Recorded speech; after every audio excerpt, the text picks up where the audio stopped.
Demi menyelamatkan anaknya, seorang ibu tertabrak truk.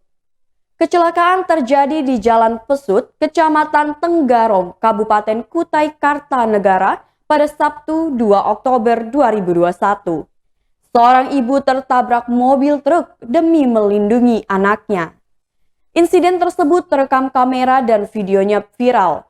Video menunjukkan seorang ibu mencoba menghentikan anaknya yang ingin menyeberang jalan. Namun saat hendak menghentikan anaknya, ibu tersebut malah terlindas mobil truk yang melintas. Untung saja ibu itu masih dapat diselamatkan dari insiden yang mengerikan tersebut. Usai kejadian itu, ibu itu langsung dilarikan ke RSUD AM Parikesit, namun sang ibu masih dalam kondisi sadar. Bahkan Ketua DPRD Kukar, Abdul Roshid, turut hadir membesuk ibu tersebut. Abdul Roshid mengatakan kondisi ibu tersebut menurut informasi yang ia dapat dari sang suami, mengatakan bahwa beberapa titik anggota badan korban mengalami patah tulang. Dia juga meminta pihak rumah sakit agar segera dapat menangani korban.